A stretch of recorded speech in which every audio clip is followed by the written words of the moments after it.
apa yang memiliki energi potensial air sebelumnya ada terpotong-potong dengan cara terbuang separuh. Nah, ini adalah tenaga energi potensial menjadi energi kinetik yang disebut dengan water hammer effect. Hai sahabat semua, kali ini saya sedang berada di Bali, tepatnya di kediaman salah seorang sahabat saya yang sudah sekian lama tidak bertemu. Beliau adalah putra Bali, kelahiran Desa Sepang, Kecamatan Busungbiu, Kabupaten Buleleng, yang namanya akhir-akhir ini semakin dikenal oleh media dan masyarakat karena hasil karyanya yang bernama Hydro Pandey.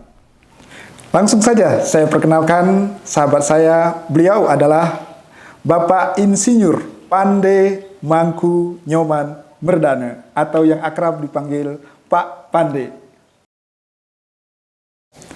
Kami pernah bersama-sama tinggal di kota Cilegon, Banten, merintis organisasi kepemudaan dan juga aktif melakukan kegiatan di bidang seni budaya dan kerohanian di Pura Eke Wira Ananta. Sama-sama pernah bekerja di perusahaan petrochemical dan akhirnya kami berpisah karena juga sama-sama mendapatkan kesempatan untuk bekerja di Middle East. Om Swastiastu, Pak Pandey. Om Swastiastu, Pak Gede. Ya, saya sangat berbahagia sekali hari ini kedatangan seorang sahabat lama, Bapak Gede, yang sudah lama tidak ketemu, bahkan hampir 20 tahun seperti yang beliau sampaikan tadi. Dan kebetulan beliau lagi berlibur di Bali dari tugasnya, akhirnya menyempatkan diri untuk menjumpai atau bertandang ke rumah saya sambil bersilaturahmi atau mengenang masa lalu, ya sekaligus mungkin sambil membicarakan apa yang disebut dan dikatakan beliau tadi, bahwa saya sendiri bisa atau membuat pompa air tanpa listrik atau tanpa BBM yang bisa mengangkat air dari bawah ke atas. Seingat saya, kita terakhir bertemu di Cilegon sekitar tahun 2001 sebelum Pak Pandey berangkat ke UAE. Jadi sekitar 20 tahun yang lalu. Tentunya sudah banyak perubahan yang terjadi. Namun perubahan yang membuat saya surprise adalah telah ditemukannya teknologi Hydro Pandey yang akhir-akhir ini banyak diberitakan oleh media.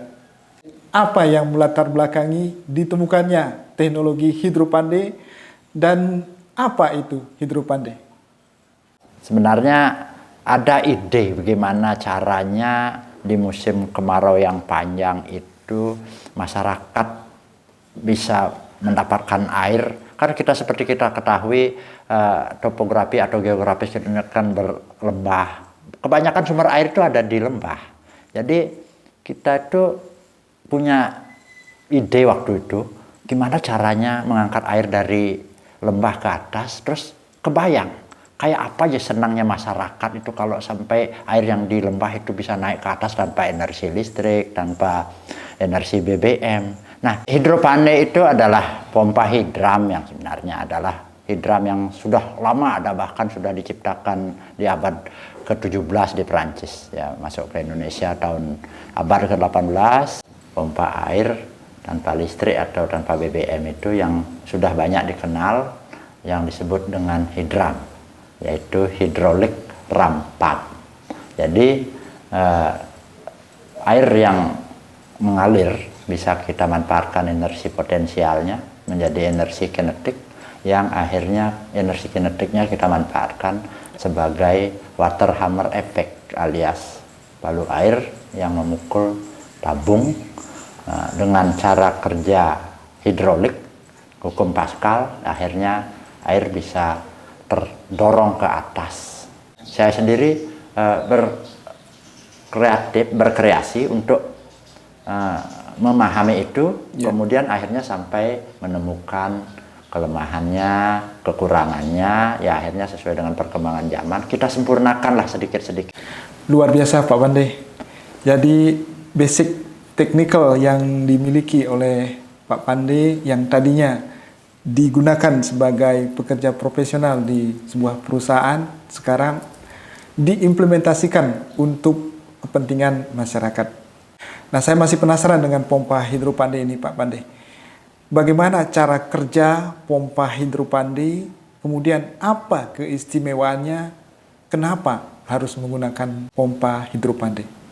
Hydro Pandey ini atau hidram ini adalah pompa air yang mampu mengangkat air dari lembah ke atas bukit tanpa BBM, tanpa listrik. Itu jelas sudah dari segi efisiensi atau biaya sangat murah.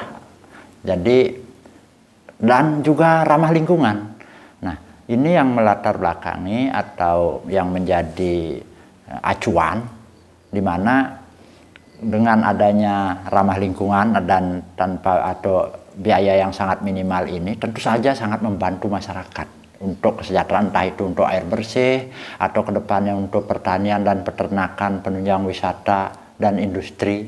Nah, orientasinya adalah inovasi yang bahwa di dalam operasionalnya itu tanpa listrik dan tanpa BBM. Cara kerjanya itu adalah dengan hanya mengandalkan air mengalir. Ini intinya adalah ada air mengalir, ada energi, dan kita manfaatkan energi tersebut. Dan yang disebut dengan energi potensial yang kita rubah menjadi energi kinetik, dan energi kinetik ini yang menjadi water hammer effect, di mana water hammer effect ini atau alias palu air yang akan memompa hidrolik itu sendiri sehingga air bisa naik ke atas seperti ke tempat yang kita inginkan. Luar biasa Pak Pandey. Jadi pompa Hydro Pandey ini menggunakan energi air itu sendiri yang kemudian digunakan untuk mengangkat air agar bisa nyampe ke pemukiman atau ke masyarakat yang membutuhkan. Misal saya nih Pak Pandey, di desa saya mau pasang pompa Hydro Pandey. Secara teknis, apa ada persyaratan tertentu mengenai sumber mata air yang akan dipasang pompa Hydro Pandey? Misalnya lokasi sumber air atau medannya, kemudian ketinggian vertikal air yang akan diangkat dan sebagainya. Pompa ini karena tidak menggunakan listrik dan BBM, tentu ada energi khusus yang menggerakkan. Nah, energinya ini adalah energi potensial yang ada di medan tersebut. Jadi kalau sebagai contoh tadi Bapak Gede mengatakan kalau di desanya ada sumber air dan bagaimana mekanismenya, ya kita survei dulu lokasi airnya, medannya kayak apa, dan di titik mana yang air itu agar ngocor alias mengalir. Tentu saja dalam hal ini kan pasti di ujung puncak atas desa. Nah, yang kita analisa itu adalah sumber airnya, di mana besar debitnya, dan kemudian kemungkinannya berapa elevasi yang kita dapatkan. Nah, dari situ kita bisa membaca bahwa kekuatan air atau debit air yang akan ngocor di tempat yang diinginkan seberapa besar. Perbandingan elevasi dari sumber air, kemudian ke pompa, kemudian naik ke atas, itu perbandingannya berapa itu Pak Pandey? Dari pompa yang sebelumnya yang kemudian kita inovasi dengan kasih nama Hydro Pandey, 1 meter elevasi itu rata-rata hanya mampu 10 vertikal ke atas. Dengan inovasi 2 tabung dan palep yang berbeda, 1 meter elevasi itu bisa mengangkat 25. Nah, inovasi ini yang salah satunya tadi mendapat registrasi. Jadi inovasi ini menghasilkan energi 250% dari yang teknologi sebelumnya. Betul ya Pak Pandey? Kurang lebih seperti itu Pak. Iya, luar biasa. Mengenai maksimum ketinggian vertikal yang bisa diangkat, itu berapa sih ketinggian vertikal air yang bisa diangkat? Kalau yang ditanyakan tadi adalah berapa maksimum tingginya bisa mengangkat air dari sumber ke puncak yang seperti yang diharapkan, kita menggunakan hasil hitung tadi tuh Pak. Kita lihat di lapangan bahwa di sumber air ini elevasinya ternyata 5 meter dari sumber air sampai masang pompa, ya kita tinggal kalikan bahwa per meter bisa 25, kalau sampai 5 meter itu bisa sampai 125 vertikal. Betul. Nah, di atas itu pompa hidup tapi air tidak ngocor karena dia balan. Ya. Selama ini yang sudah dipasang pompa Hydro Pandey, berapa debit air yang maksimum yang pernah dipasang? Kapasitas air atau besarnya debit air dari sekian banyak pompa yang sudah kita pasang itu rata-rata debitnya adalah antara 0,5 liter per detik sampai 1 liter per detik. Karena ini spesifikasinya adalah untuk mengangkat air bersih. Nah, ketinggian maksimum yang pernah kita pasang dari yang ada di Bali yang sudah pernah kita pasang itu ada yang sampai 240 vertikal dengan jarak kurang lebih 2 km di di desa Jungutan, Bebandem, ya Dusun Kresek, Kabupaten Karangasem itu sampai mencapai 240 vertikal. Dan ini adalah swadaya masyarakat kelompok yang memasang. 1 meter elevasi itu mampu mengangkat air 25, berarti sampai 10 itu berarti kan sampai 250 vertikal. Jadi kita tinggal mengalihkan dari situ. Tentu saja kita lihat medannya dulu, memungkinkan nggak 10 meter kita elevasi atau kalau 5. Nah dari situ kita bisa melihat kemampuan maksimumnya. Nah sementara debit yang dihasilkan tergantung dari besarnya pompa. Apakah ini pompanya 3 in, 4 in, atau 6 in. Kita analisanya di lapangan sesuai dengan yang kita inginkan. Tentu saja sumber air dan medannya mendukung tidak. Mungkin juga orang bertanya-tanya, bagaimana cara perawatannya atau maintenance daripada pompa hidropandi ini? Apakah dari Pak Pandi menyediakan spare part atau spare partnya bisa ditemukan dengan mudah di toko-toko di luar atau bagaimana Pak Pandi? Perawatan yang perlu dilakukan selama pompa itu berjalan, kalau istilahnya sekarang adalah maintenance. Kalau dilihat dari karakteristiknya bahwa dia tidak memakai listrik, tidak memakai BBM, tentu dari situ secara logika teknik kita melihat sangat-sangat simpel. Karena mechanical principle itu 100%, artinya 100% mekanik gitu. Yang hanya ada gerakan statik dinamik, yaitu hanya gerakan naik turun valve. Nah, seperti itu. Makanya maintenance-nya tidak begitu susah. Jadi tidak membutuhkan keahlian khusus.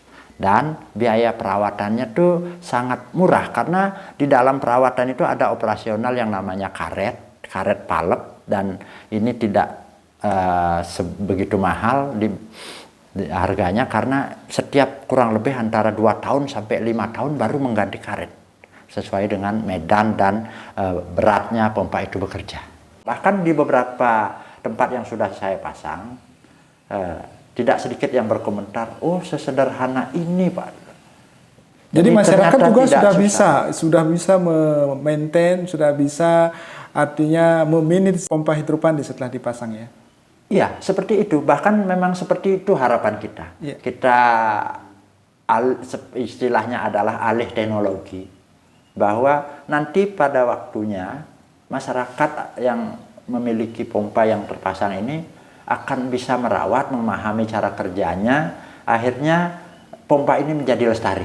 Dan itu menjadi harapan kita. Bahkan ada contohnya nih Pak, di salah satu di desa yang saya pasang, saking kreatifnya ada salah satu seorang warga, bahkan sampai dia ujungnya mengajarin saya, Pak Pandi ternyata kalau dibeginiin lebih bagus lagi sedikit. Nah ini yang menjadi harapan kita. Bahkan kedepannya itu justru banyak orang yang bisa meniru, bisa mengaplikasikan ini. Yang lebih membanggakan lagi adalah banyak orang yang jauh lebih pintar dari saya menginovasi seperti ini. Ini kan untuk kesejahteraan masyarakat dan kesejahteraan lingkungan, apalagi ramah lingkungan seperti tadi. Nah justru itu yang menjadi tujuan kami utama. Justru nanti akan lebih banyak lagi yang lebih paham dari saya.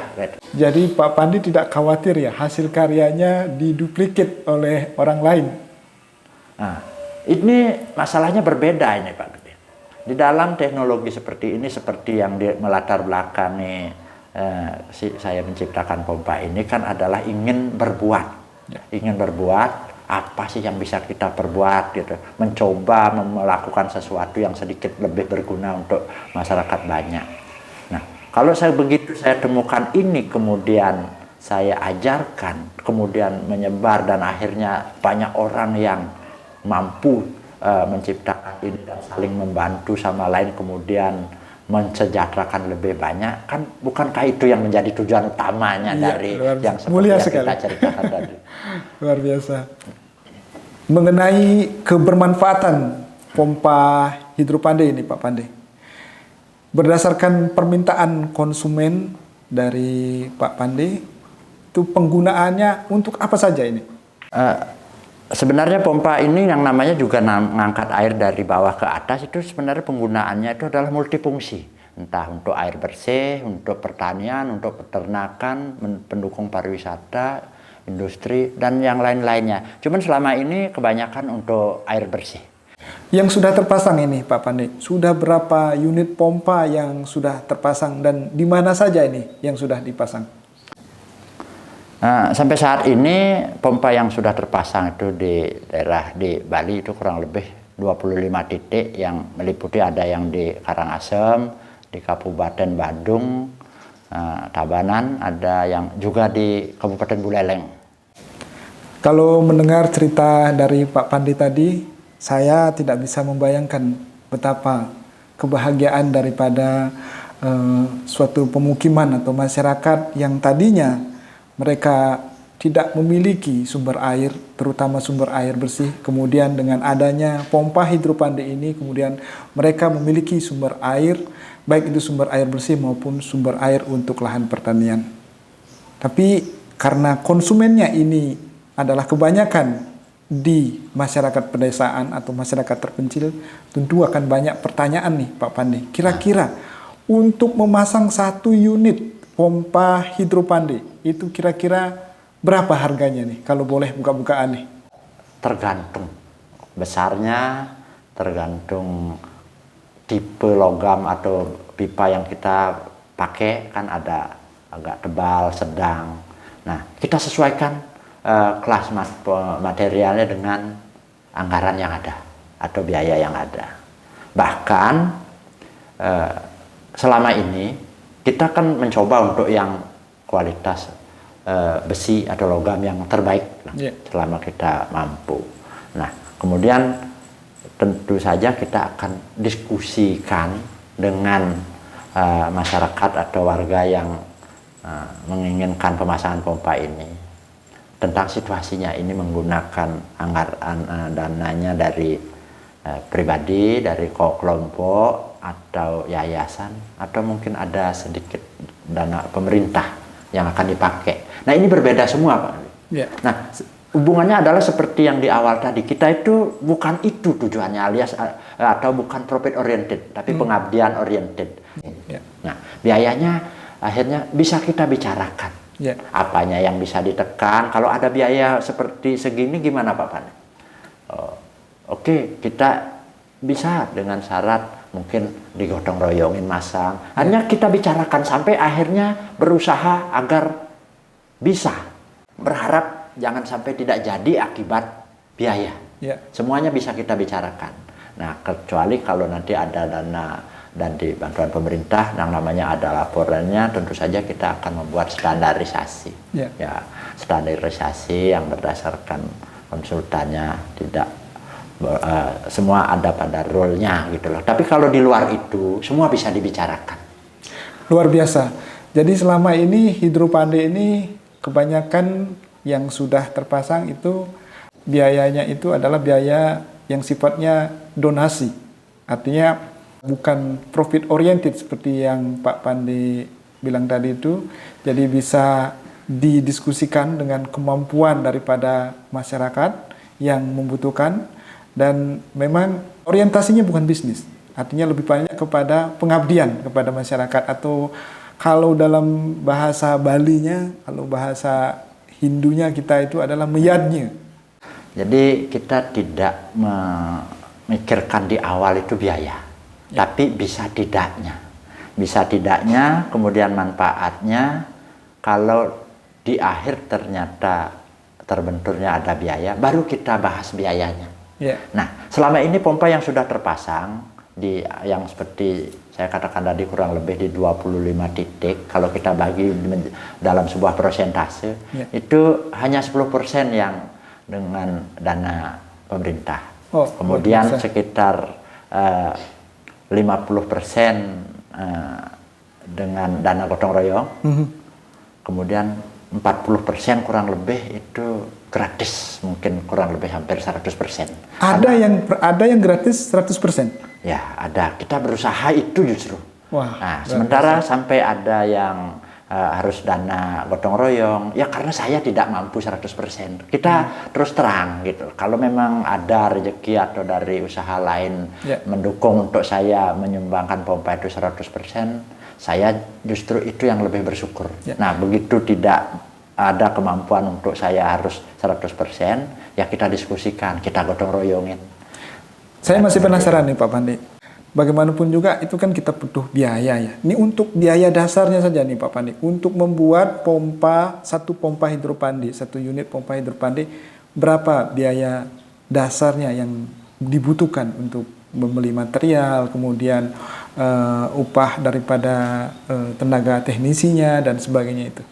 Kalau dari materialnya sesuai dengan besar kecilnya, kita anggap contoh yang rata-rata adalah 4 in atau 4 dim yang kelas dengan material kita masukkan klasifikasi kelas 1 itu plus ditambah dengan berapa ongkos teman-teman yang mengerjakan, kemudian berapa ongkos bubut palep di biro jasa pembubutan. Nah, kita ambil rata-rata itu kurang lebih satu pompa itu menghabiskan biaya antara 10 sampai 20 juta.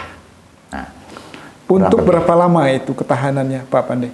Kalau ketahanan pompa ini sebenarnya berbanding lurus dengan material itu sendiri. Kalau seandainya material itu mampu bertahan sampai di atas 50 tahun, jadi 50 tahun lah umur pompa itu. Karena tidak ada yang istilah terbakar, istilah konslet. Jadi ini karena seperti tadi bahwa ini mechanical 100%.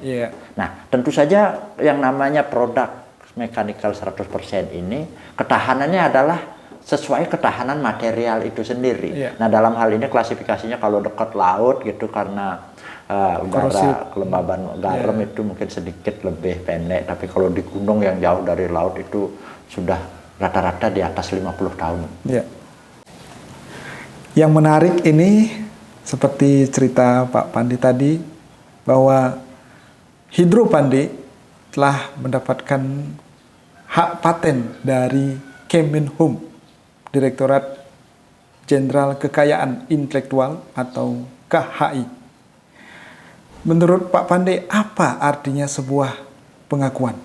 Sebenarnya itu bukan tujuan utama kita. Yang utamanya kan adalah membantu masyarakat menciptakan sebuah alat tanpa listrik, tanpa BBM, di mana agar penemuan hidropandi ini bisa lebih luas manfaatnya bagi masyarakat. Pemerintah bisa menggunakan alat ini untuk membantu masyarakat. Dalam hal ini semua juga tahu negara kita adalah negara administrasi yang harus ada daftarnya atau apa namanya itu. HKI atau hak kekayaan intelektual agar terregistrasi. Jadi pada waktu itu, pada waktu kita menciptakan pompa seperti itu tanpa sengaja udah nyampe ke mana-mana, akhirnya saya sampai dipanggil Bapak Bupati Buleleng. Wah, luar biasa. Agus langsung dapat perhatian dari Bupati Buleleng. Ditanyain apa itu dan lain sebagainya, apa bedanya dengan yang sebelumnya. Saya jelaskan karena beliau juga kebetulan orang teknik sedikit saja kita jelaskan paham. Akhirnya beliau sendiri yang punya ide bagaimana kalau ini diregister, dipatenkan, punya nomor hak intelektual. Ya saya oke-oke saja. Toh juga itu memang tujuan utamanya, bisa membantu masyarakat lebih luas. Betul.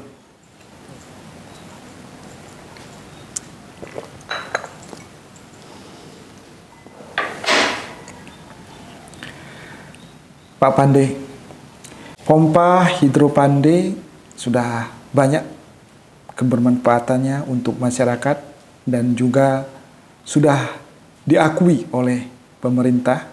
Bagaimana perasaan Pak Pandi?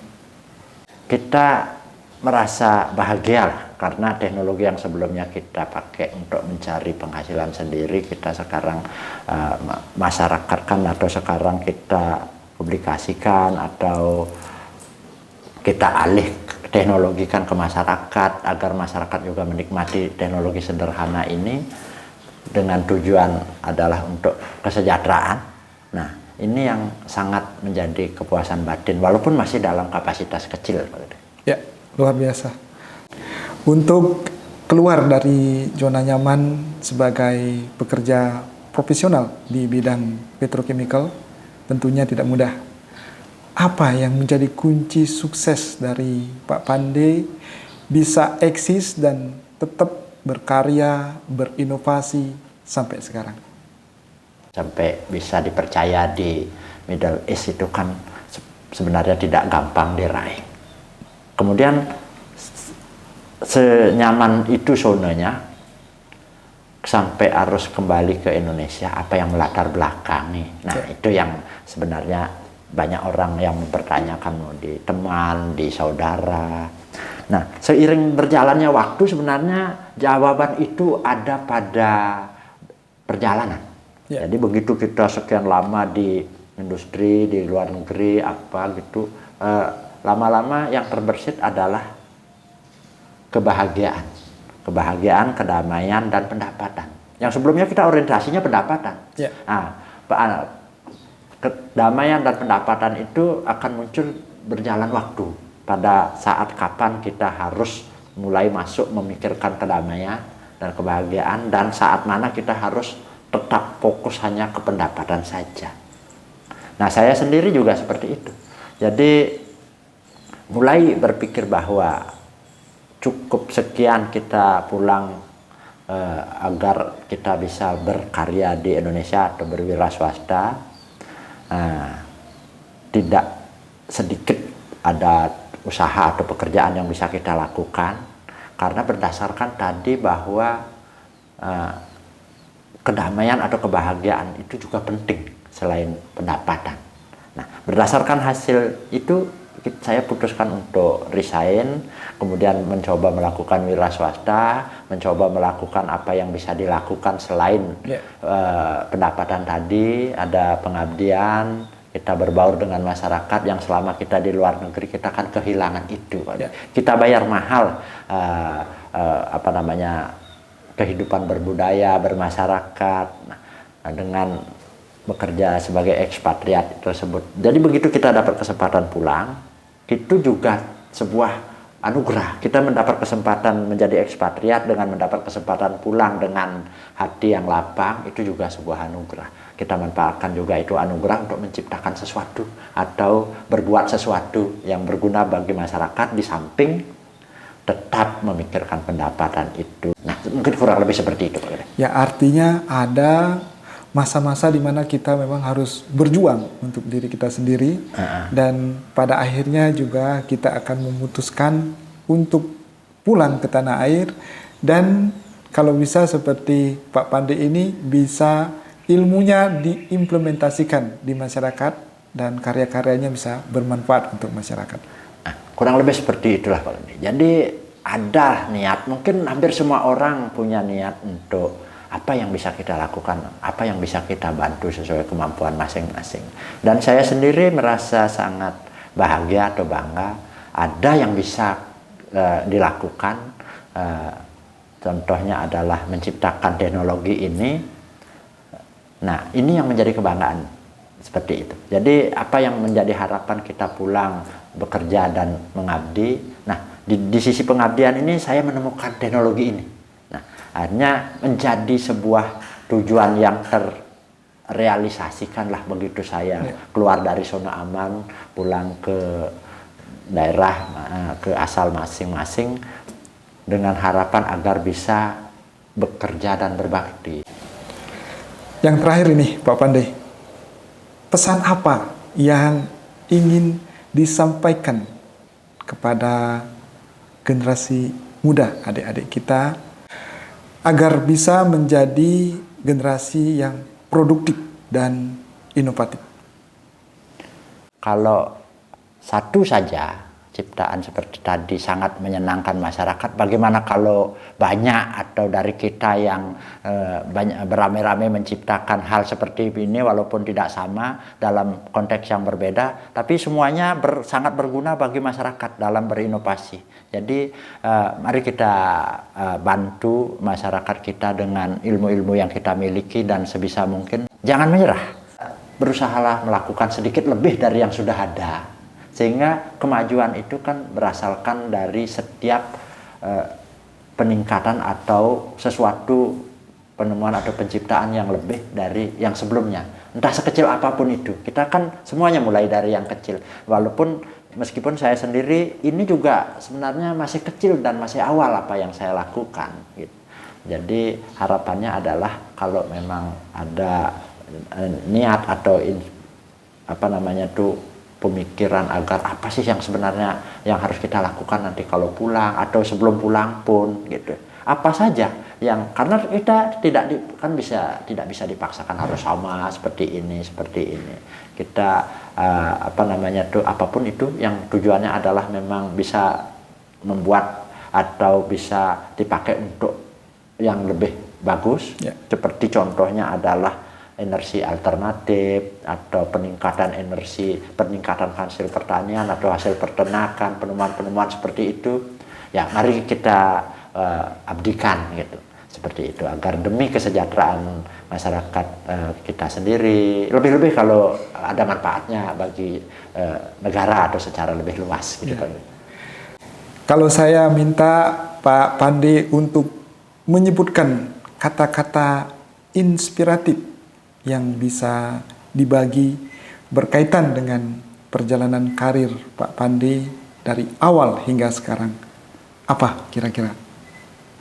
Lakukan saja apa yang diinginkan, lepaskan hasrat akan hasilnya, sebab kalau Tuhan berkehendak apapun bisa terjadi. Luar biasa. Terima kasih matur suksema atas waktunya Pak Pandi. Suksema Pak Gede, sama-sama. Sangat menyenangkan sekali perbincangan kita pada hari ini.